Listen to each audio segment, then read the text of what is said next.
The Art of Being Alone audiobook summary. Introduction. When was the last time you were truly alone? Not scrolling, not escaping, not waiting for someone to message you, but fully, peacefully, deeply with yourself.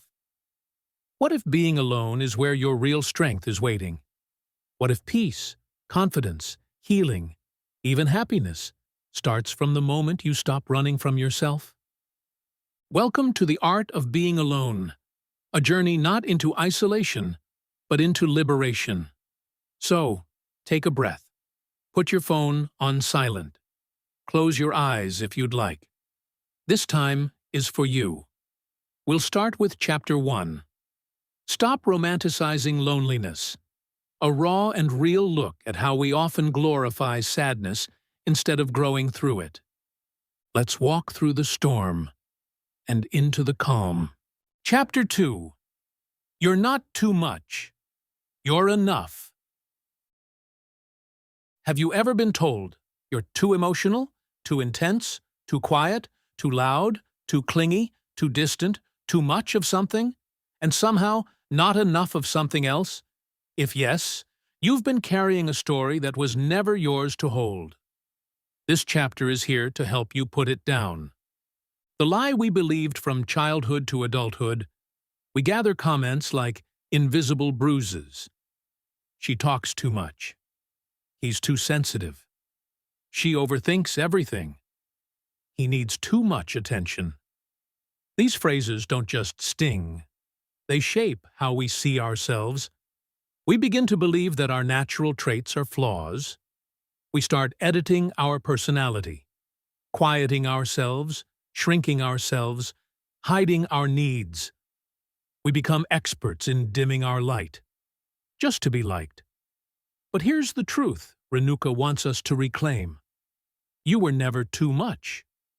You were just around people who were too little for your truth. The burden of being. 2. There's a loneliness in being told you feel too deeply. It creates shame, not just for your feelings, but for your very way of existing. So what do? We pretend. We laugh smaller. We love quieter. We pretend we're okay with less affection, less attention, less connection. And over time, we disconnect from the parts of ourselves that once made us feel alive. But here's the secret. No one told you. You don't need to change who you are to fit someone else's version of enough. You need to surround yourself with people who see you and don't flinch. Unlearning the shame. This chapter invites you to unlearn every lie you've picked up about your too muchness. Being emotional doesn't make you weak. It means you feel deeply. That's strength. Being vulnerable doesn't make you needy. It means you trust. That's courage. Stop apologizing for the way your soul was built. Your empathy, your intensity, your softness, those are not design flaws. They are exactly what make you human. A mirror, not a measure. When someone says you're too much, it often says more about them than it does about you. Sometimes your light threatens people who are still hiding in their shadows. Your honesty rattles people who live in performance. Your emotions overwhelm those who've never faced their own. You were never the problem. You were the mirror. This chapter teaches that not all criticism is truth. Sometimes it's projection. And sometimes their discomfort with your truth is just a reflection of their own unhealed wounds. You are already enough. This isn't about being perfect. This is about being real, whole, rooted. You don't need to earn love by being quieter. You don't need to buy belonging by being less emotional. You don't need to prove your worth by shrinking your spirit. Renuka's words are like a hug in this chapter. They gently whisper, "You, just as you are enough." To the listener who doubts their worth. If you're listening and thinking, "But I've been told this my whole life," How do I believe otherwise? Here's where you start. Close your eyes. Take a breath. Now say it, even if you don't believe it yet. I am not too much. I am exactly enough. Say it again. Say it when self-doubt creeps in. Say it when you feel unlovable.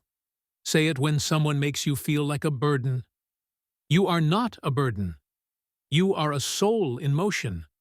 You are a heart learning to beat in rhythm with itself again. Reclaiming your space. The second half of this chapter calls you to take up space. Not in arrogance, but in authenticity. To walk into rooms and no longer apologize for your presence. To set boundaries, not to push people away, but to protect your peace. Because being alone doesn't have to feel like exile. It can feel like reclamation of your truth, of your voice, of your too much magic that was never too much to begin with. Healing the inner child. Many of us are still carrying the wounded child within, the one who was told to be quieter, smaller, less needy. This chapter speaks directly to that inner child. It says, you didn't need to earn love then. You don't need to earn it now. You were always enough, before the world taught you otherwise. And it's okay to go back and remind that younger you were never too loud. You were excited. You were never too emotional. You were human. You were never too needy. You just needed a connection. Let that truth wrap around you like a warm blanket. The freedom in embracing all of you. Here's what you'll find when you stop running from your too muchness. Freedom. Freedom to feel fully, to speak boldly, to laugh loudly, to love unapologetically. You don't have to hide anymore. Not in your silence, not in your solitude. Not in the hope that someone will one day come along and give you permission to be you. This chapter is that permission. Final thought from Chapter 2. You are not too much. You are the ocean in a world that settled for puddles. You are the wildfire in a world that feared warmth. You are enough, in every moment, in every season. So let this chapter be a soft beginning, a new way of seeing yourself, a gentle undoing of every lie that ever told you to shrink. You're not here to be tolerated. You're here to be celebrated. And the journey of being alone? It's not about loneliness. It's about finally meeting yourself and realizing you are exactly enough. Chapter 3. Learn to sit with silence. When was the last time you truly sat in silence? No distractions, no phone, no music, no scrolling, just you and your thoughts? Most people can't answer that, because silence is uncomfortable. It makes us squirm. It exposes our thoughts. It forces us to face what we've been running from. But here's the truth Renuka Gavrani delivers in this chapter. Until you learn to sit in silence, you'll never really hear yourself. The noise we use to escape. We live in a world that's constantly loud. Notifications, traffic, small talk, streaming. We've become addicted to stimulation. Not because we enjoy it, but because it helps us avoid the real noise, the one inside our heads. Silence terrifies us because it strips us bare. Without distractions, we are left with the rawness of our own thoughts, our fears, our insecurities, our regrets. But silence is not the enemy. It's the gateway to self-awareness. Renuka writes this chapter like an invitation to pause, to finally stop escaping and start listening. Silence isn't empty. It's full of answers. Most people misunderstand silence. They think it means loneliness, emptiness, isolation. But what if silence was sacred? Think about it. The most honest conversations you'll ever have are the ones you have with yourself in stillness. In those quiet moments, you finally ask, Am I happy? Do I like who I've become? What am I running from? You don't get these answers in the middle of a party or scrolling Instagram. You get them when the world quiets down, and you don't panic about it. What happens when you sit with silence? At first, it's hard. Your mind races. You feel itchy. You reach for your phone. You feel the need to do something. But if you wait long enough, something magical happens. Your thoughts begin to slow. Your breathing evens out. And then you hear your own voice. Not the critical one. Not the anxious one. But the soft, true one you buried under years of noise. That voice is your intuition. Yours truth. Your soul's compass. This chapter teaches that silence isn't the absence of sound. It's the presence of self. Why we're afraid of our own thoughts. Many of us are terrified of silence because we've been avoiding grief, pain, anger, and emptiness. We think if we're quiet, all of it will flood in and drown us. But Renuka says, what if those emotions aren't here to drown you? What if they're here to cleanse you? Silence lets the truth surface. The heartbreak you never processed. The disappointment you claimed didn't hurt. The dreams you buried because they felt too big.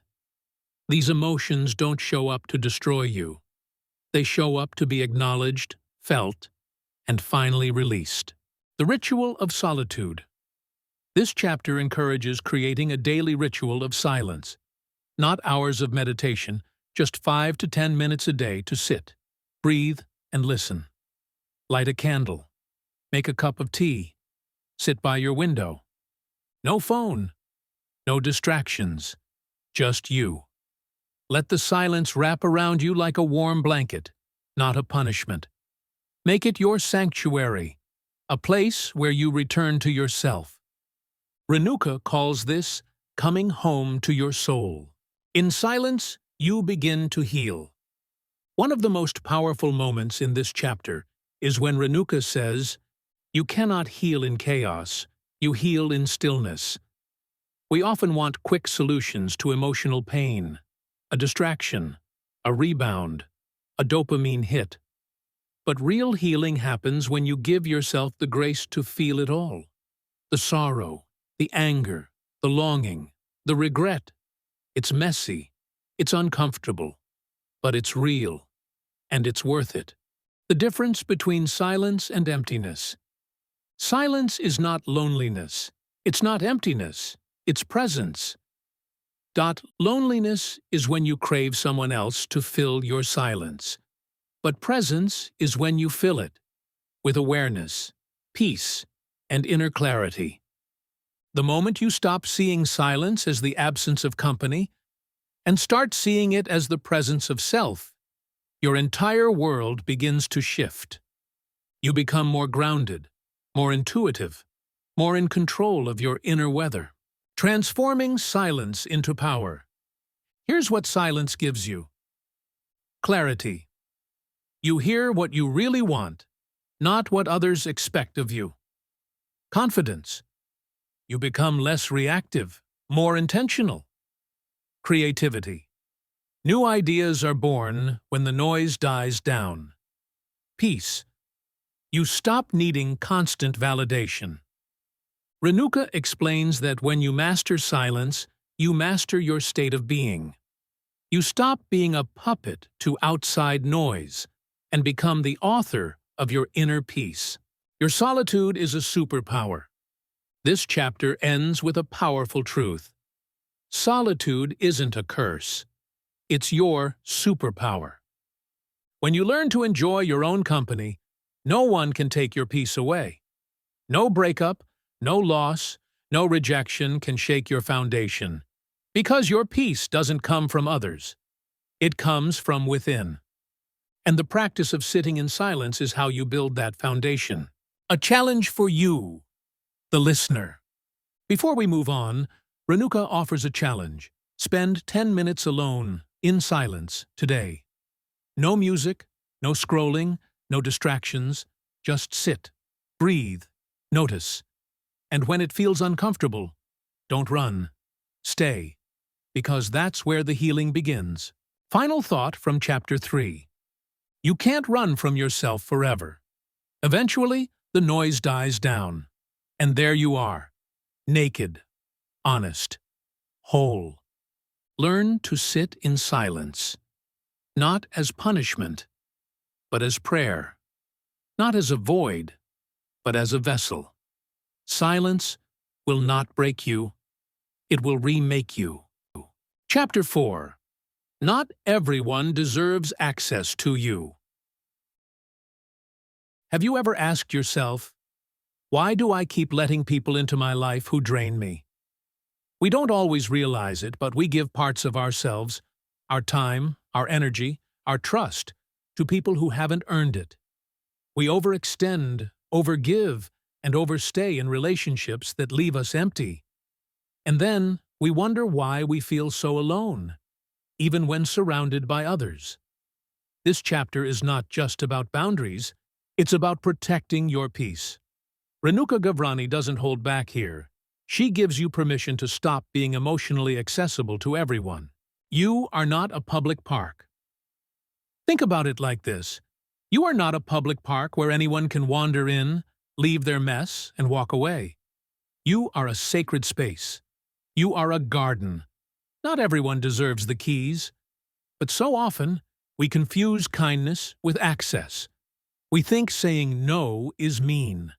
We think pulling back is selfish. It's not. It's self-respect. And this chapter teaches you how to reclaim it. The cost of being too available. When you're always available, emotionally, mentally, physically, you lose yourself. You respond to every text. You say yes when your soul is screaming no.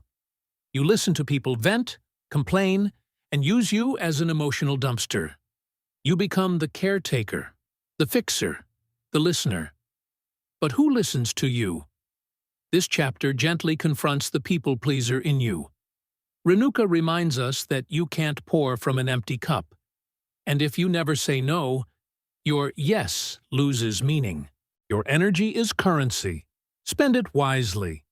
We talk so much about money, productivity, time, but what about energy? Every interaction you have either drains you or fuels you. And yet, we keep investing our energy in people who don't return it. Ask yourself, after I talk to this person, do I feel lighter or heavier? Do I feel seen or used? Am I being loved or just tolerated? Renuka encourages us to treat our energy like currency. Stop giving discounts to people who never pay full price. It's okay to outgrow people. One of the hardest truths to accept is this. Some people are only meant to walk with you for a season. But we keep dragging them into every chapter, hoping they'll evolve, understand, appreciate. When they don't, we feel hurt, confused, even guilty. But growth is lonely sometimes. You'll have to let go of hands that no longer walk your path. And that's okay, because protecting your peace is more important than preserving a history. Boundaries aren't walls, they're filters. Renuka is clear. Setting boundaries doesn't make you cold. It makes you clear. Boundaries say, I respect myself too much to be treated like that. I love myself enough to walk away. I'm not available for chaos anymore. Think of boundaries not as walls that shut people out, but as filters that only let the right ones in. Boundaries are how you teach people to treat you. And if someone gets upset because you're no longer letting them walk over you, that was never love. That was control. Reclaiming your sacred space. There is power in choosing solitude over shallow company. This chapter encourages you to ask, who energizes me? Who challenges me to grow? Who leaves me questioning my worth? If someone makes you feel smaller every time you speak, that's not your tribe. If someone guilt-trips you every time you set a boundary, that's not your people. You have the right to walk away from anything that doesn't honor your growth. You're allowed to be selective. You're not too much for wanting deep conversations. You're not dramatic for needing emotional safety. You're not cold for protecting your peace. You're just done with half-hearted connections, done with breadcrumb relationships, done with emotional labor that goes unpaid. Renuka beautifully writes, "Your presence is a privilege, not a punishment. Treat it that way. Let people earn access to your heart, not with words, but with consistency, respect, and presence." The power of saying no. No is a full sentence. You don't owe anyone an explanation, not your family, not your ex, not your co-workers. You are allowed to say, "No, I'm not available for that." "No, that doesn't align with me." "No, I won't lower my standards to keep this connection." Saying no might feel uncomfortable at first, but eventually it will feel like freedom. Creating your emotional sanctuary. Picture your inner world like a home. Who gets to come in? Who sits in your living room? Who gets access to your quietest corners? Your fears, your stories, your dreams. You wouldn't let strangers into your home and let them mess everything up. So why do we let people do that with our energy? This chapter reminds you that not everyone gets a key to your soul. Some people are meant to stay at the doorstep. And some don't even deserve to knock. You teach people how to love you. Ultimately, how you treat yourself sets the tone for how others treat you. If you abandon your needs to keep others comfortable, they'll expect that. If you tolerate disrespect, they'll give you more. But if you stand in your worth, they'll either rise to meet you or fall away. And either way, you win. A practice to reclaim your energy. Renuka offers a practice at the end of this chapter. Do a relationship audit. Grab a journal and write, "Who drains me emotionally? Who never checks on me unless they need something? Who makes me feel anxious after interacting with them? Who lifts me up? Who do I feel safe with?" Then, act on it. Limit access. Cut cords. Guard your peace. It's not easy, but it's necessary.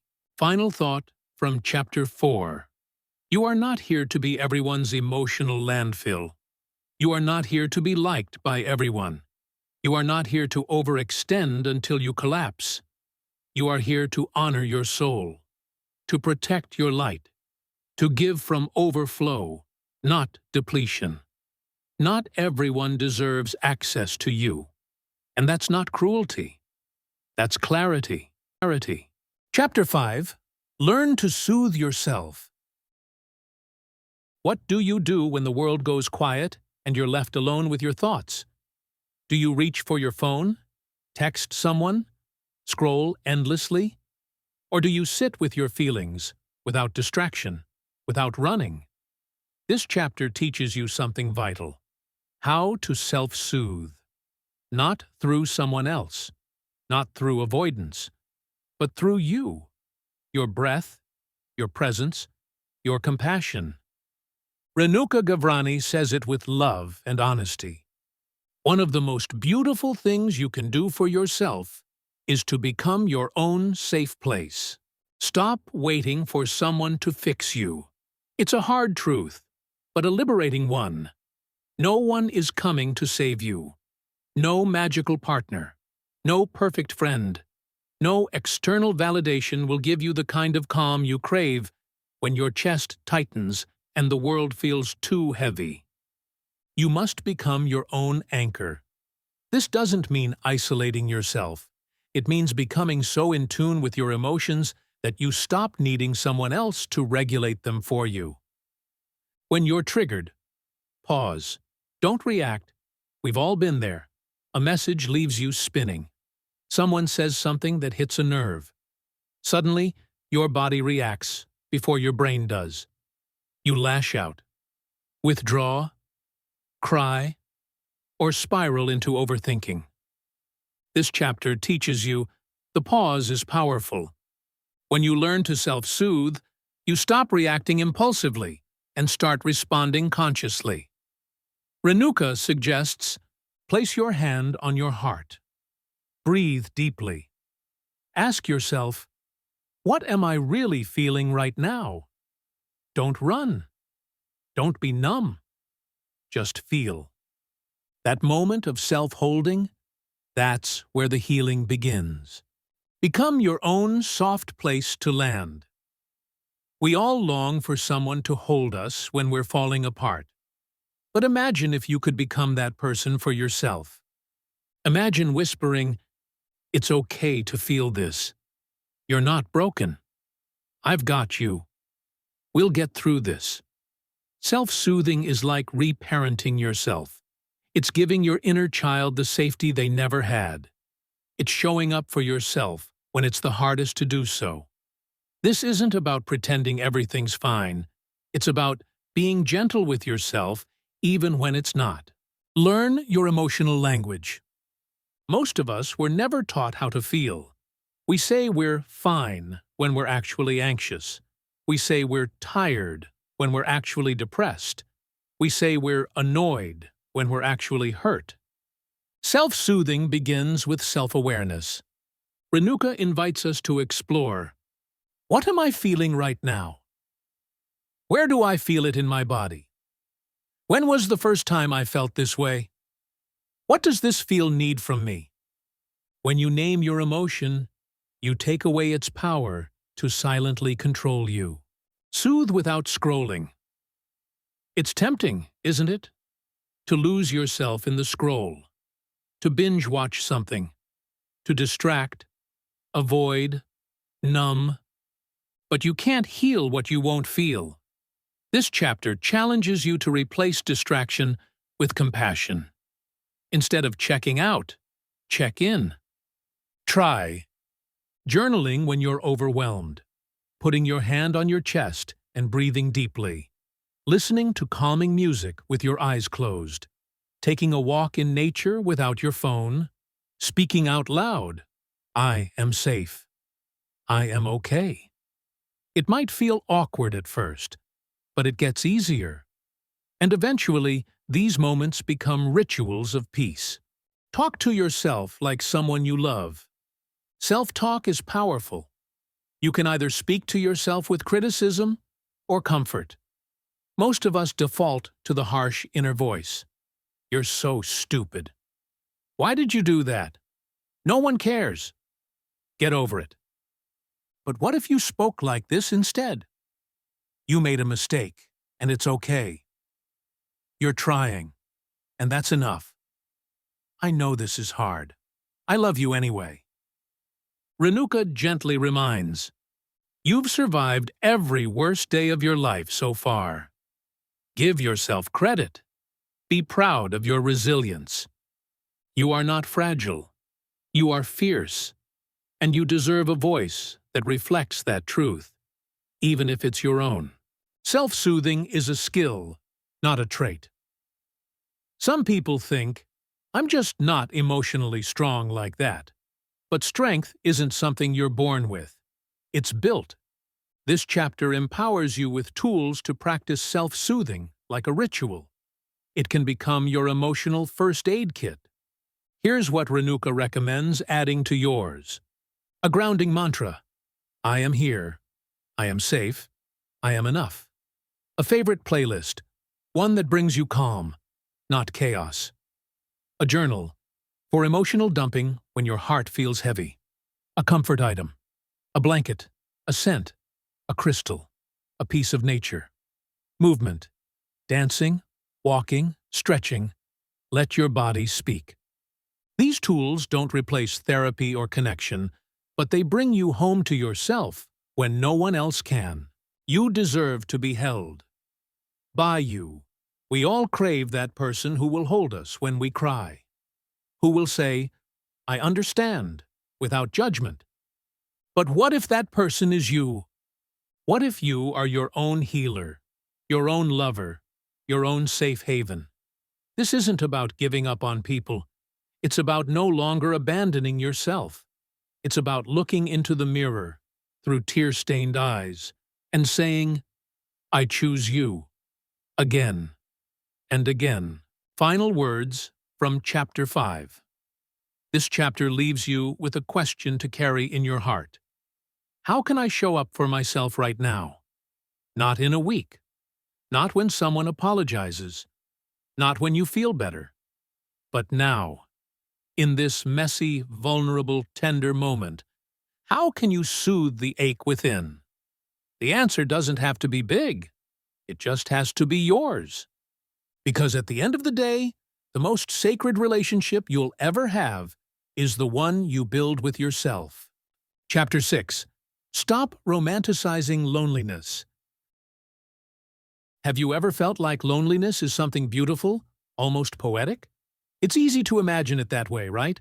To think of the solitude as a mystical, tragic, cinematic experience, like the characters we see in films who are endlessly wandering through empty streets, but somehow finding themselves in the process. But Renuka Gavrani challenges this idea head-on. Loneliness, true, raw loneliness, is not glamorous. It isn't a choice. It isn't something to romanticize.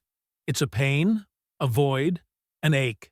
And when we romanticize it, we're simply perpetuating our own suffering. Loneliness versus solitude. The first thing Renuka points out is the distinction between loneliness and solitude. Loneliness.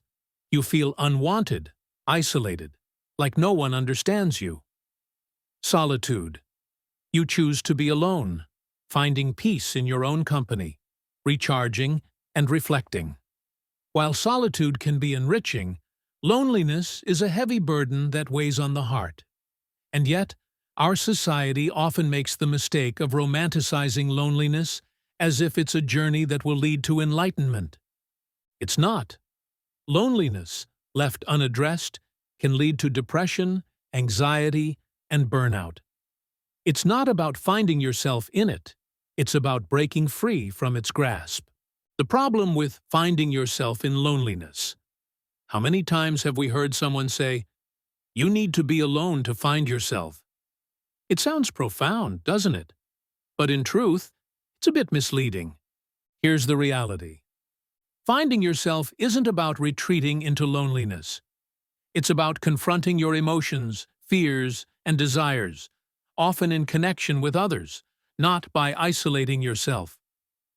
Renuka writes, "True self-discovery doesn't happen when we shut ourselves off from the world. It happens when we're open to both the joy and pain of human connection.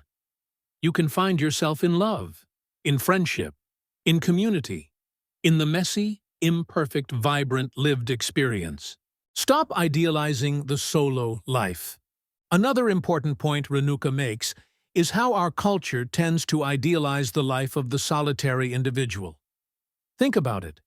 Books, movies, and music often portray the lonely protagonist, the one who lives alone but somehow transcends it, becoming wiser, more creative, more profound. But this is a myth. While some people might find peace in solitude, it doesn't mean that it's ideal for everyone. We are social creatures by nature. We thrive in community. We seek connection. And to constantly seek solitude at the cost of meaningful relationships only perpetuates the feeling of emptiness. The danger of romanticizing loneliness. When you romanticize loneliness, you begin to see it as a noble, almost virtuous state. You start to think, if I'm lonely, it must mean I'm deep, artistic, and misunderstood. You believe that loneliness somehow adds value to your life. But this is a dangerous mindset. It creates unnecessary suffering. Renuka tells us, loneliness is a thief of joy. It convinces you that the solution lies in more isolation, not in reaching out. Instead of romanticizing loneliness, Renuka asks us to reframe the narrative. Loneliness isn't a badge of honor. It's a signal that something is missing in our emotional world. A craving for human connection, compassion, and understanding. The power of connecting with others. Here's the truth. Being alone is not a weakness, but being isolated emotionally is. Renuka suggests that instead of glorifying loneliness, we embrace the opportunity for connection. Reach out to a friend, even if it's been a while. Make space in your life for people who see and value you. Invest in the relationships that lift you up, instead of pushing them away. The real magic happens when we stop pretending that we're okay being alone all the time and allow ourselves to need others, to be vulnerable, and to show up for each other. Rewriting your story. From loneliness to fulfillment. This chapter doesn't just ask you to stop romanticizing loneliness. It asks you to rewrite the story you tell yourself. What if you stopped seeing loneliness as a sign of failure and started viewing it as an invitation for change? What if you saw it as an opportunity to reconnect with yourself and with others? Renuka shares a powerful exercise. Write a letter to yourself as if you were a friend, offering comfort and encouragement for those lonely moments. What would you say? What would you want to hear?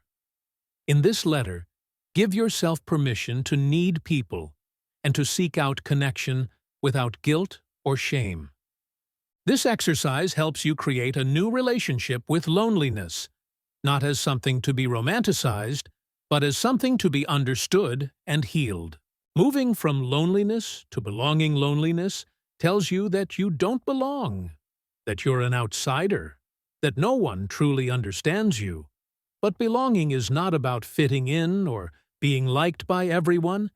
It's about finding your place, your people, your community. It's about embracing the truth that you are worthy of love just as you are, and that you have a right to feel seen and heard. Renuka writes, "Belonging is a warm embrace that says you matter, and you don't have to earn it. It's already yours." The solution: choosing connection over isolation. So what's the answer to romanticizing loneliness? Connection. Renuka invites you to make a conscious decision to step out of isolation and into community. It's not about waiting for the right people to find you. It's about choosing to put yourself out there, vulnerably, fearfully, but with courage. Remember, it's okay to be alone at times, but loneliness isn't something you should carry by choice. It's a signal that you need connection, human warmth, and understanding. The next time you feel the familiar pang of loneliness creeping in, ask yourself, how can I connect today? Not just with others, but also with my own truth and vulnerability. Final words from Chapter 6. As this chapter concludes, Renuka reminds us that the narrative we tell about loneliness can shape our experience. Instead of romanticizing it, we can break free from the chains of isolation by choosing connection, compassion, and self-acceptance. Stop romanticizing loneliness. Start embracing belonging. And in doing so, you create the life and connections that will fill the void, bringing joy and purpose back to the spaces you once filled with sadness. Chapter 7. Understanding the Beauty of Solitude. Have you ever thought about solitude as something positive? When we talk about being alone, there's often a negative connotation: loneliness, isolation, emptiness. But in this chapter, Renuka flips the script and introduces us to the concept of solitude as a powerful tool for growth, creativity, and peace. Solitude isn't the same as loneliness. While loneliness leaves you yearning for connection, solitude is a state of mind that you consciously choose. It's about being comfortable in your own company, discovering who you are beyond the expectations and noise of the world. But what does this truly mean? And how can we cultivate this kind of solitude? Solitude versus loneliness. A key distinction. To dive into the heart of this chapter, we must first draw a line between solitude and loneliness. Loneliness, unwanted, painful, a sense of disconnection. It's the absence of meaningful relationships or emotional connection. Solitude, chosen, fulfilling, enriching. It's about being at peace with yourself, enjoying your own presence, and finding inner peace through intentional alone time. Renuka emphasizes that we must shift our perspective on solitude. Instead of seeing it as something to avoid or fear, we need to understand it as a chance for self-reflection, creativity, and rejuvenation. The benefits of solitude, a time for inner peace. One of the most significant points Renuka makes is that solitude offers a unique opportunity for inner peace.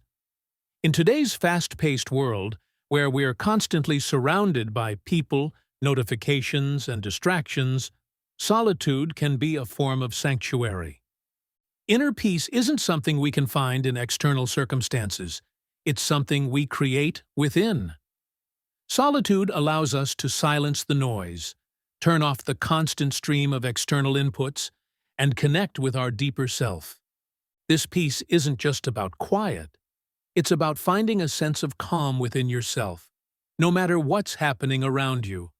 It's a practice of slowing down and being in the moment, without the pressure of meeting others' expectations.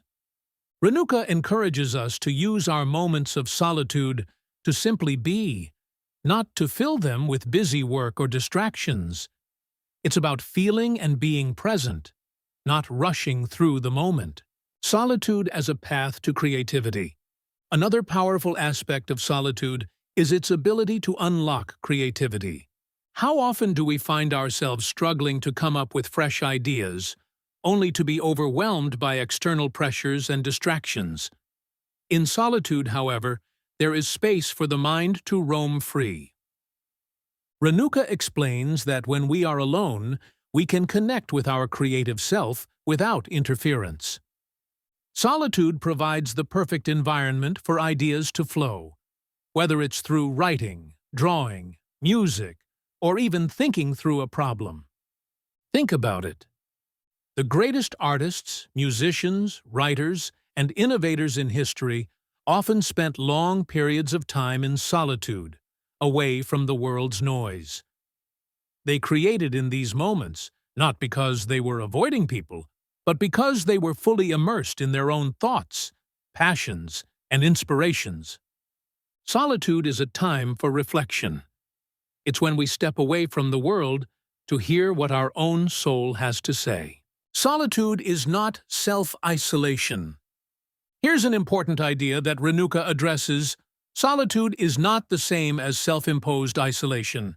It's not about shutting yourself away from the world forever. Solitude is about creating space to breathe, to think, to recharge. The key here is intention. Solitude isn't an escape from life. It's an intentional choice to step back so that you can return to life with more clarity and energy. Solitude in relationships. A healthy balance. Many people struggle with the idea of spending time alone, especially if they're in relationships or have a busy social life. However, Renuka insists that true connection with others cannot exist without connection to yourself. We need time for solitude, to cultivate our own identities, to understand what we need, and to gain the emotional strength required to show up for others. Spending time alone doesn't mean we don't value our relationships. It means that we value ourselves enough to give ourselves the space to grow. Renuka offers a perspective-shifting insight. Solitude allows us to show up in our relationships as our true, unfiltered selves. We don't need to hide behind distractions or constant companionship to feel whole.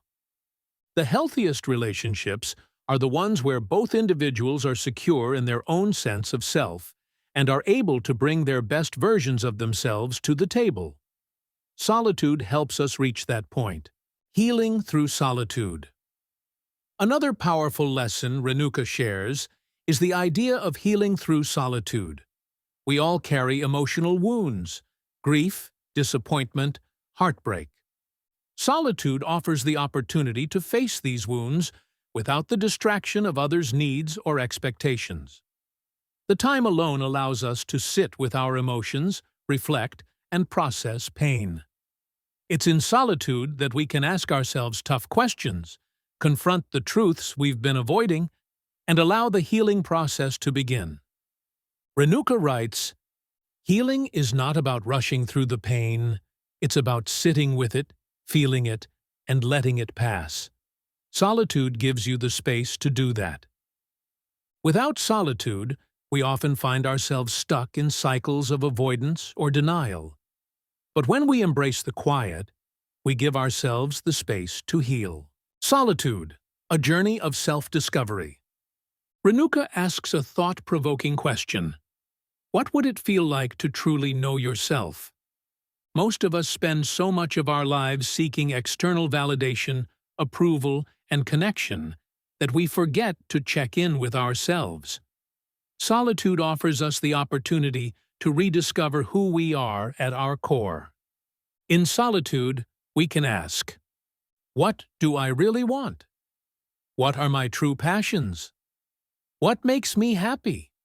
The answers to these questions don't come from other people. They come from within. And it's only in solitude that we can tune in to our deepest desires, fears, and truths. Embracing solitude as a practice. The key takeaway from this chapter is that solitude is a practice, not a one-time event. It's a continuous choice we make in our busy lives to carve out moments for ourselves. Renuka suggests setting aside daily time for solitude. It doesn't have to be hours at a time. Sometimes just 15 minutes of quiet reflection can make a huge difference.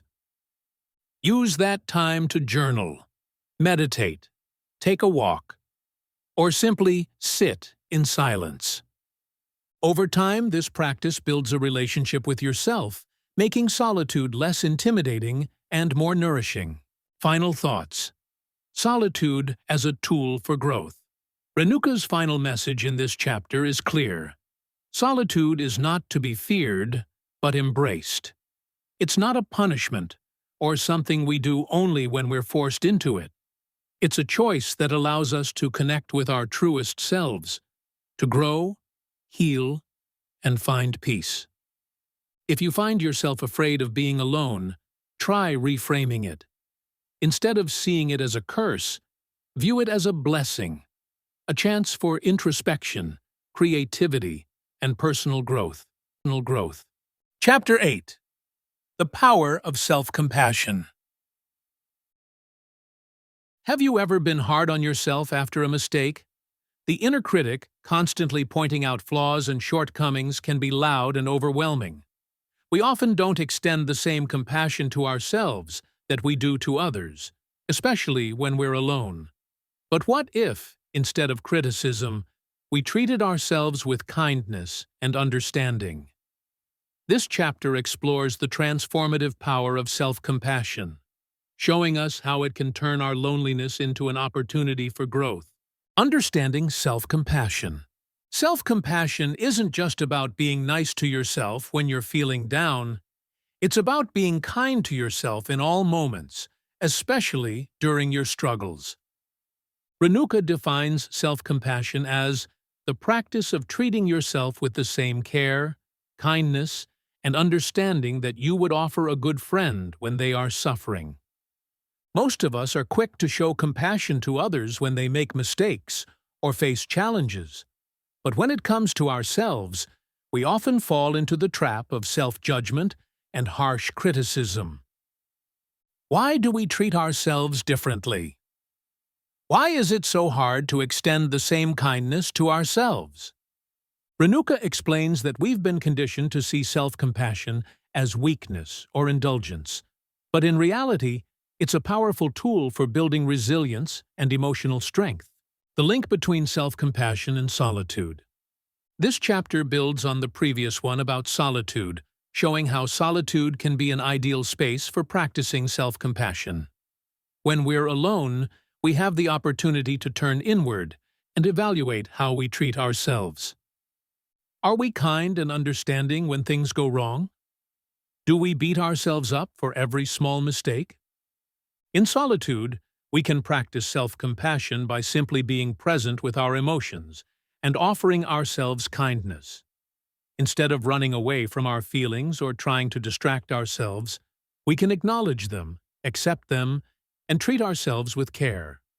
Renuka suggests that instead of trying to suppress our emotions or avoid discomfort, we should embrace them with gentleness. Just as you would comfort a friend who is struggling, comfort yourself with kind words and loving thoughts. The science of self-compassion.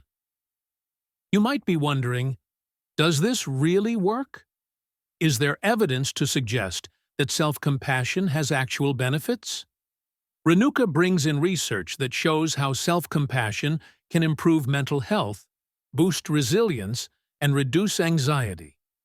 Studies have shown that people who practice self-compassion are more likely to bounce back from difficult situations, experience less depression and anxiety, and feel more motivated to make positive changes in their lives. Renuka highlights that self-compassion is not about being complacent or passive. Instead, it helps us respond to challenges in a healthier way.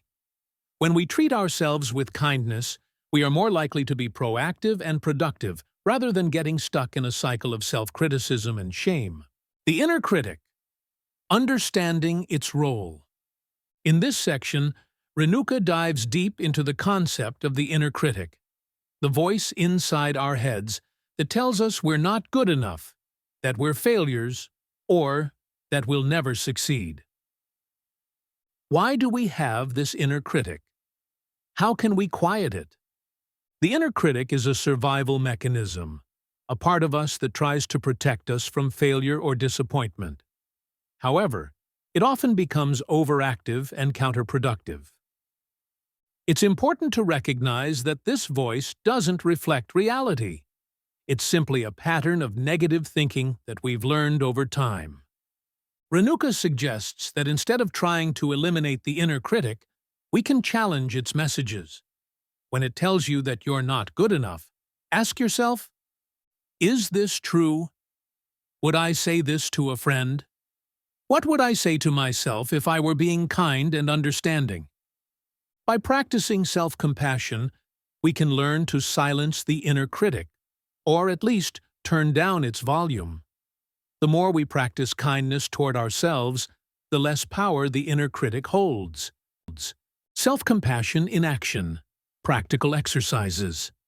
Renuka provides practical exercises for incorporating self-compassion into our daily lives. Here are a few that you can try. 1. Loving kindness meditation. This meditation focuses on directing positive, loving thoughts toward yourself and others. Renuka recommends sitting in a quiet space and repeating affirmations such as, "May I be happy. May I be healthy. May I live with ease." This simple practice can help cultivate a sense of kindness and compassion toward yourself, especially during tough times. 2. Journaling. Renuka suggests keeping a journal where you write down moments of self-compassion. When you experience difficult emotions or setbacks, write about them in a kind and non-judgmental way. This helps you reframe negative thoughts and build a compassionate dialogue with yourself. 3. Self-compassionate language. Start noticing the language you use with yourself. When you make a mistake or face a challenge, what do you say in your head? Try replacing harsh words with kind, gentle ones. For example, instead of saying, "I'm such an idiot," try, "I made a mistake, but that's okay. I'll learn from this." Self-compassion and loneliness. Breaking the cycle. One of the most profound aspects of self-compassion is its ability to help us break the cycle of loneliness.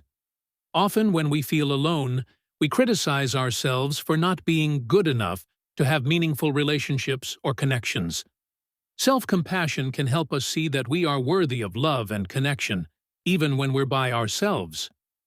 Renuka emphasizes that by showing ourselves compassion, We can fill the emotional voids that loneliness often creates. We don't need to rely on others to validate our worth.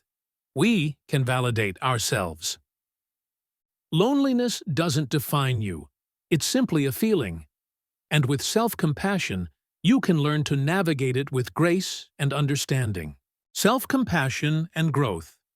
The path to personal transformation. Renuka concludes the chapter by showing how self-compassion is integral to our personal growth. By treating ourselves with kindness, we open the door to change and progress. Self-compassion gives us the courage to try again after failure, to push through discomfort, and to accept ourselves even in our imperfection.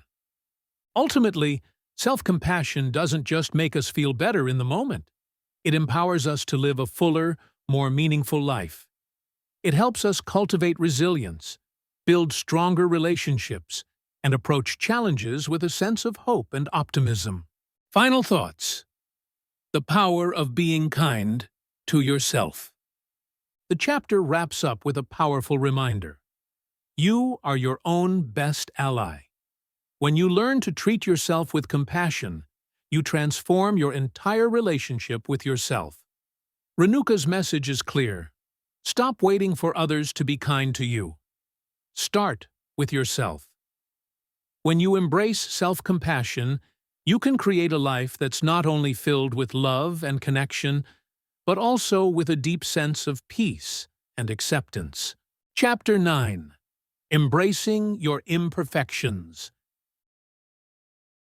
Have you ever wished you could be perfect? The idea of perfection is something many of us chase, especially when we feel insecure or isolated. In a world that often promotes idealized standards of success, beauty, and happiness, it can be hard to accept our imperfections. But what if imperfection isn't something to be ashamed of? What if it's actually the key to living a more fulfilled and authentic life? In this chapter, Renuka challenges the societal obsession with perfection and encourages us to embrace the beautiful mess that makes us human. It's about celebrating the fact that we are not flawless, and that's okay, because our imperfections are what make us unique. The myth of perfection. We live in a world that constantly bombards us with messages about what we should be. Social media, for example, highlights perfectly curated moments, making us feel like we have to be perfect to be accepted. Society tells us that success comes from being flawless, that we should never show weakness, and that vulnerability is something to hide. The pressure to perform, whether it's in our jobs, relationships, or personal lives, often leaves us striving for an unattainable ideal of perfection. Renuka begins this chapter by addressing the myth of perfection. She explains that perfection is not only a social construct, but it's also unrealistic. The idea that we must achieve some unattainable standard leaves us feeling inadequate, no matter how much we achieve. Perfection is a trap, a myth that prevents us from living fully. By constantly chasing perfection, we end up missing out on the richness of life.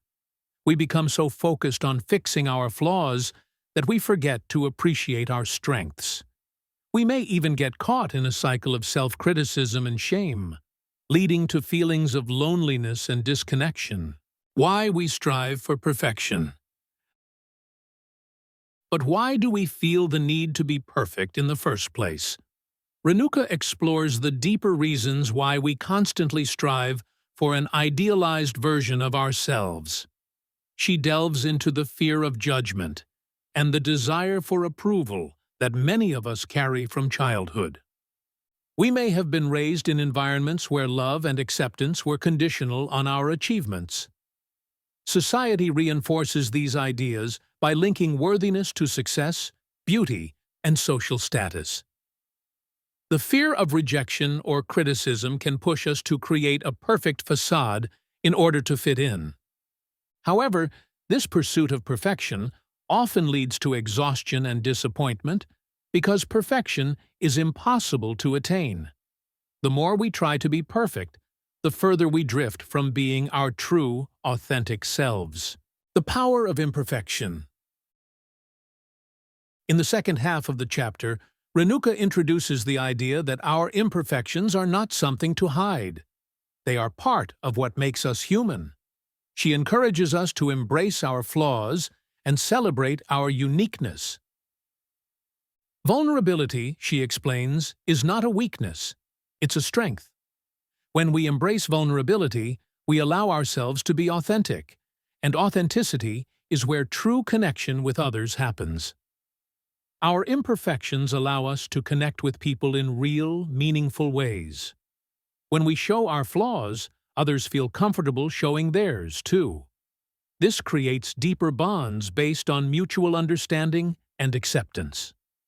Renuka uses the example of nature, which is full of imperfections, yet it is inherently beautiful. Think of the asymmetry of leaves, the unevenness of mountains, and the irregularity of flowers. Nature does not try to be perfect. It just is. Perfection, in its rigid, flawless form, is sterile. It has no room for growth, for change, for the beautiful mess that is life. Renuka encourages the reader to accept imperfection as a part of their journey. It's through embracing our flaws that we can find freedom and peace. This shift in perspective allows us to let go of perfectionism and live more fully. The role of imperfections in self-acceptance.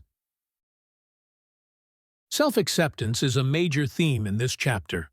Renuka asserts that embracing our imperfections is directly tied to learning to accept ourselves as we are.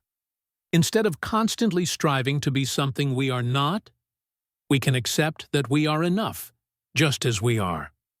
This process starts with self-compassion, being kind to ourselves when we fall short of our goals or expectations. Rather than criticizing ourselves, we should offer ourselves love and understanding, acknowledging that everyone has flaws and no one is perfect. The chapter offers an important insight. Perfection doesn't allow for growth or learning, whereas imperfection opens the door for personal development. When we embrace our imperfections, we create space for change, for growth, for becoming the best version of ourselves. By accepting our imperfections, we open ourselves up to learning from them. We can see them as opportunities to grow, rather than obstacles that hold us back. Breaking free from the perfectionism trap. One of the most important lessons from this chapter is the need to break free from the perfectionism trap. Perfectionism is exhausting. It creates stress, anxiety, and an endless cycle of trying to meet impossible standards. The constant pressure to be perfect can lead to burnout, emotional fatigue, and a sense of failure. Renuka outlines some strategies for breaking free from perfectionism. 1. Shift your mindset. Instead of aiming for perfection, aim for progress. Celebrate small victories and improvements, rather than expecting everything to be flawless. 2. Let go of comparison. Stop comparing yourself to others. Everyone's journey is different, and comparing your behind the scenes to someone else's highlight reel will only make you feel inadequate. 3. Embrace mistakes. Mistakes are not failures. They are lessons. When you make a mistake, instead of beating yourself up, ask yourself, what can I learn from this? 4. Practice gratitude. Focus on what you have rather than what you lack. This shift in perspective helps you appreciate who you are and where you are in life. Renuka emphasizes that progress, not perfection, is the true goal. It's about improving over time and being kind to yourself in the process. When we stop trying to be perfect, we can start living with intention and authenticity. Learning to love your imperfections. In the final part of the chapter, Renuka encourages us to love our imperfections. she shares a powerful idea, that imperfection is a mark of being human, and that's what makes life so beautiful. Imperfection is not a flaw. It is the essence of who we are. It is the thing that makes us real. Renuka suggests that instead of focusing on what's wrong with us, we should focus on the things that make us unique. Whether it's a quirk in our personality, a physical imperfection, or a mistake we made in the past, these things shape who we are. Rather than seeing them as shortcomings, we should embrace them as parts of our story. She ends the chapter by reminding us that we don't need to be perfect to be loved, accepted, or successful. We don't need to prove our worth to anyone. When we embrace our imperfections, we not only accept ourselves, but we also free ourselves from the pressures of society. This liberation allows us to live more fully and authentically. Chapter 10. Finding Your Inner Strength. Have you ever been in a situation where you felt weak, unsure, or incapable of moving forward? Perhaps you've been faced with challenges that made you question your resilience. Maybe you've felt alone, vulnerable, or overwhelmed by the circumstances around you. But what if I told you that you already possess the strength to overcome anything life throws at you? What if the power to endure, to face difficulties head-on, and to emerge stronger is already within you, just waiting to be recognized? In this chapter of The Art of Being Alone, Renuka Gavrani dives deep into the concept of inner strength. She emphasizes that true strength does not come from external sources, whether that be the validation of others, material wealth, or social status, but from a deep understanding and connection with oneself. It is about realizing that the strength to handle life's challenges, big or small, has always been within you. You just need to tap into it. Understanding solitude as a source of strength. Renuka starts the chapter by addressing an important misconception about solitude. Many people perceive solitude as loneliness, a void where they are isolated from the world and from others. Solitude is often feared, misunderstood, and avoided. However, Renuka takes a different approach and redefines solitude as a source of inner strength. She encourages readers to see solitude not as something to be afraid of, but as a sacred space where they can truly reconnect with themselves. Solitude is a time for reflection, introspection, and self-awareness. When we are alone, we are free from external distractions and pressures, which gives us the opportunity to go inward. It is in these quiet, still moments that we can hear our inner voice and recognize our true desires, fears, and aspirations. Renuka explains that instead of feeling weak or vulnerable in solitude, we should embrace the chance to build our strength from within. When we are alone, we are not alone in the sense of being abandoned or isolated. We are simply in the company of our own soul, and this is where true strength resides. By choosing to be comfortable with solitude, we begin to strengthen our emotional resilience. Solitude allows us to recharge, to process our emotions, and to reflect on our life's path. This process, though often uncomfortable at first, makes us more self-reliant and confident in our ability to navigate future challenges. Recognizing your inner strength. Renuka then delves into an important concept, recognizing the strength within you. Many people tend to underestimate their own abilities, especially when they are faced with adversity. They may look at others who seem more capable or accomplished and think, "I could never do that." However, Renuka wants you to understand that you have untapped power lying dormant within you. She suggests that recognizing your inner strength begins with a shift in mindset. Strength is not about being invincible or flawless. It is about embracing your human vulnerability and still moving forward. Strength is about being able to take the next step, even when you're uncertain, scared, or exhausted. One of the ways to recognize this inner strength is by acknowledging your past triumphs. Renuka encourages readers to look back at times when they overcame obstacles, even small ones. Whether it was navigating a difficult personal situation, facing a health challenge, or managing work or school pressures, we've all had moments where we showed resilience. By reflecting on those moments, we can start to see that we have always been strong, even if we didn't realize it at the time. Another crucial point Renuka makes is that true strength comes from self-awareness. By becoming more attuned to our emotions and understanding what drives us, we can begin to see how much strength we already possess. The key is to trust yourself, to believe in your ability to face whatever comes your way. The role of self-acceptance in inner strength. A critical aspect of inner strength, Renuka explains, is self-acceptance. Many of us struggle with accepting who we truly are, our flaws, our imperfections, and the aspects of ourselves we try to hide. Renuka emphasizes that self-acceptance is a cornerstone of true strength. When we accept ourselves fully, we stop pretending to be someone we're not, and we stop trying to meet the expectations of others. Self-acceptance allows us to become whole. We begin to see that we are complete, not because we are perfect, but because we embrace our authenticity. When we accept ourselves, we stop comparing ourselves to others and start appreciating our unique journey. This shift in perspective opens the door to personal growth and inner peace.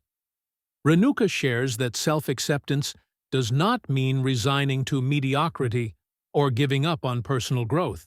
It means acknowledging who you are at this very moment and giving yourself permission to improve without self-judgment. It is the understanding that you are worthy of love, respect, and success, regardless of your current situation or past mistakes. The power of patience. Another theme Renuka explores in this chapter is the importance of patience. Building inner strength is not something that happens overnight. It requires time, practice, and a willingness to be patient with ourselves. Life is full of ups and downs, and patience is what allows us to weather those storms without giving up. Renuka explains that developing resilience takes time. It's about being gentle with ourselves when things don't go according to plan.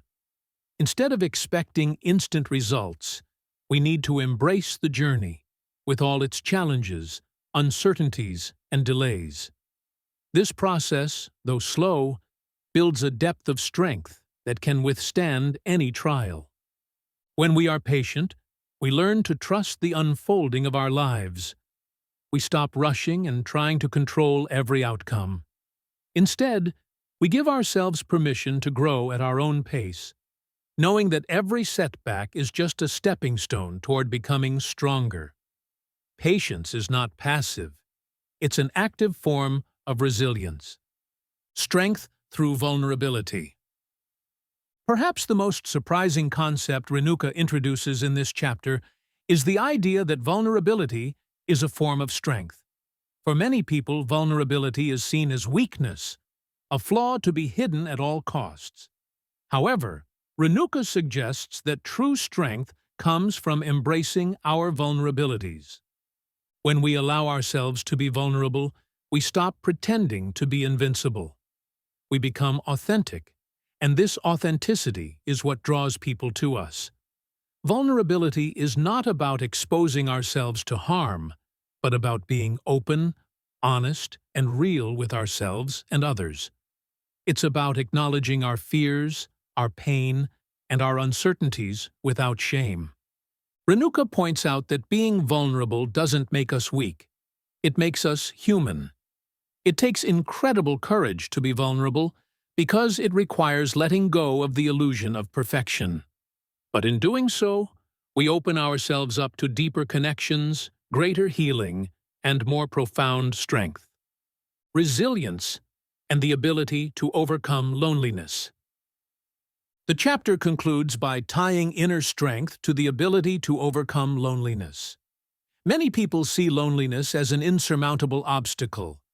It can be painful and isolating, often leading to feelings of helplessness.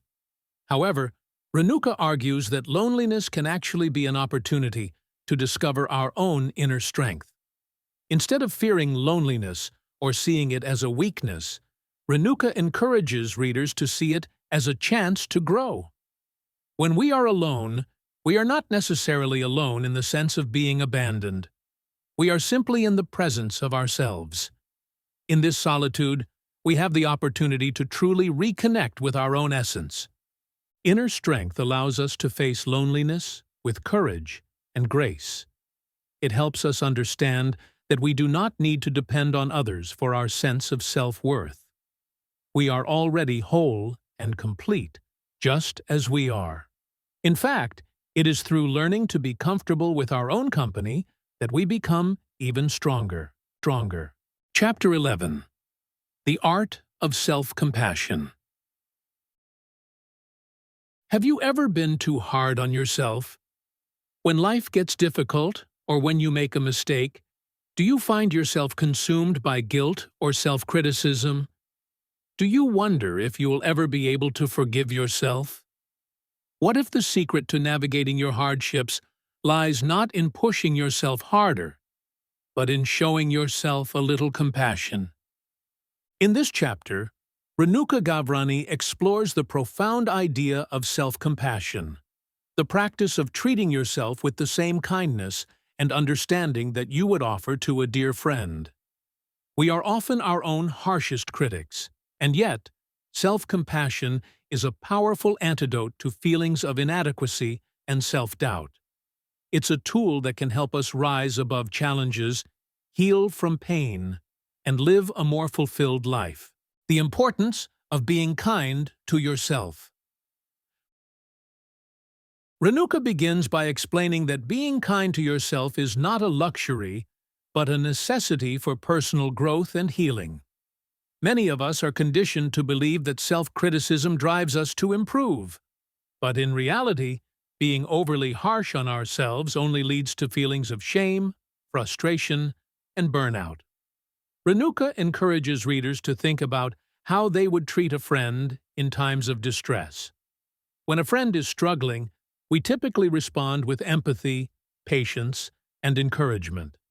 But when we ourselves are struggling, we tend to be much more critical, harsh, and unforgiving. Self-compassion is about changing this dynamic. It's about realizing that you deserve the same care and understanding that you would give to others. Renuka suggests that one way to cultivate self-compassion is through the practice of mindfulness, the act of being present with your emotions without judgment. When you feel pain, frustration, or disappointment, instead of suppressing those feelings or criticizing yourself for having them, you acknowledge them. You don't try to fix them immediately, but you allow yourself the space to simply be with your feelings. This act of acceptance allows you to process your emotions and respond to them in a healthy, constructive way. It's about giving yourself the grace to feel without shame or guilt. The power of forgiving yourself. Another essential part of self-compassion, Renuka argues, is the ability to forgive yourself. We often struggle to forgive ourselves after making mistakes or experiencing failure. We hold on to guilt, resentment, and self-blame, thinking that by punishing ourselves, we are somehow atoning for our wrongs. However, Renuka explains that self-forgiveness is one of the most freeing and empowering practices we can engage in. In this chapter, Renuka shares a powerful exercise for practicing self-forgiveness. Taking the time to write down your mistakes, acknowledge the feelings of guilt, and then affirm to yourself that you are worthy of forgiveness. By consciously choosing to forgive yourself, you allow yourself to move past your mistakes and embrace the future with a fresh perspective. Conclusion: the art of being alone. The journey within, the road to self-discovery. In this book, Renuka Gavrani's exploration of solitude doesn't just guide us through the process of being alone. It encourages us to truly embrace it. Through every chapter, we learn that solitude is not something to fear, but something to cherish. It is in solitude that we discover who we truly are, free from the expectations and pressures of society. The book takes us on a journey of self-discovery, teaching us that we are not defined by the world around us, but by the relationship we have with ourselves. At the beginning of this book, we were asked an important question. What does it truly mean to be alone? At first, we may have associated loneliness with sadness or emptiness, perhaps believing that solitude was something to be avoided at all costs. But as we delved deeper into Renuka's teachings, we discovered that being alone is not the absence of connection, but the presence of self. It is a sacred space where we can nurture our soul, heal old wounds, and truly understand our needs and desires. We come to understand that solitude is not a void, but a space of possibility, a canvas upon which we can paint the masterpiece of our lives. The beauty of embracing loneliness. Through chapters like Stop Romanticizing Loneliness, we were invited to challenge the narratives we've been told about being alone. Society often glamorizes loneliness as an inevitable part of life, an unavoidable state of isolation. But Renuka reminds us that loneliness is not a romantic tragedy. It is a call to action. It calls us to break free from the need for validation and to stand tall in our own presence. The pain of being alone can feel overwhelming, but when we begin to embrace it fully, we find that it is a space of immense personal growth. It is in the quiet moments of solitude that we hear our own thoughts clearly and learn to trust our instincts. When we stop romanticizing loneliness, we start to see it as an opportunity to create a connection with ourselves rather than something we need to escape. Loneliness is not something that defines us, but a passing experience that, when treated with love and acceptance, can be transformed into an incredible source of strength. Building the foundation of self-love. One of the most significant emotional messages of the book is the concept of self-love.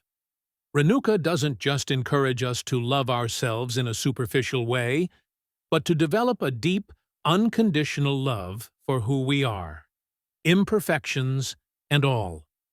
When we embark on this journey, we learn that self-love is not a luxury or a fleeting feeling, but a foundational pillar for our emotional well-being. Through moments of solitude, we become more attuned to our thoughts and feelings. We begin to understand that we are worthy of love and respect, regardless of external validation. Self-love is not about being perfect. It's about accepting ourselves as we are, flaws and all. This chapter speaks to the heart, reminding us that we cannot pour from an empty cup. Only when we learn to love and care for ourselves can we truly give love to others. The power of self-discovery and personal growth. Renuka's book is a call to dare to be ourselves, to step away from the crowd, and embrace the person we are meant to be. The journey of self-discovery is not easy. It requires courage, vulnerability, and a willingness to face the unknown. But as Renuka assures us, it is the most rewarding journey we will ever take. As we go through the chapters, we understand that solitude isn't just a space to escape into, but a space to grow into. The more time we spend in solitude, the more we begin to shed the layers that have been placed upon us by society, by family, and even by our own fears. In solitude, we discover our true essence, the version of ourselves that has always existed, but has been buried under the noise of the world. We realize that in our quiet moments, we can begin to build a life that is authentic and deeply fulfilling. The book teaches us that personal growth happens in solitude. It is when we take the time to reflect, question, and reevaluate our lives that we find true growth. This is not a growth that happens overnight, but a gradual unfolding of our potential. Through solitude, we gain the clarity to pursue our passions, make life-changing decisions, and move towards the life we've always dreamed of. The emotional journey. Finding peace in being alone. As the chapters unfold, we realize that being alone isn't about loneliness or isolation. It's about peace. Renuka shows us that solitude is the path to inner peace. A peace that comes when we stop searching for validation from others and start accepting ourselves as we are. It's about finding contentment in the present moment and understanding that we don't need external sources to feel fulfilled. The emotional weight of this journey is profound. By embracing our own company, we no longer feel like we are missing something. We come to understand that we are whole on our own, and that peace doesn't come from others, but from within. The peace that Renuka speaks of is the kind that allows us to move through life with grace, knowing that we are enough. The final step: embracing the art of being alone. In the final moments of The Art of Being Alone, Renuka leaves us with a powerful message. The art of being alone is not something we master once and for all. It's a lifelong practice. It's about continuously evolving, growing, and learning to be comfortable with ourselves. It's about building a relationship with ourselves that nurtures, supports, and uplifts us through life's ups and downs.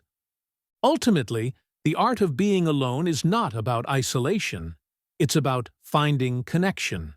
Connection with ourselves, our needs, our emotions, and our deepest desires. As we walk this path, we realize that solitude is a teacher that shows us how to embrace life with open arms, live authentically, and find peace amidst the chaos. Through every page of this book, Renuka has taught us that solitude is not a sentence. It's a gift. It is a chance to rediscover our purpose, to find clarity in our passions, and to create a life that is uniquely our own. Solitude is no longer something we dread, but something we learn to love, cherish, and cultivate. It becomes the soil in which we plant our dreams and the space where we grow into the fullest versions of ourselves.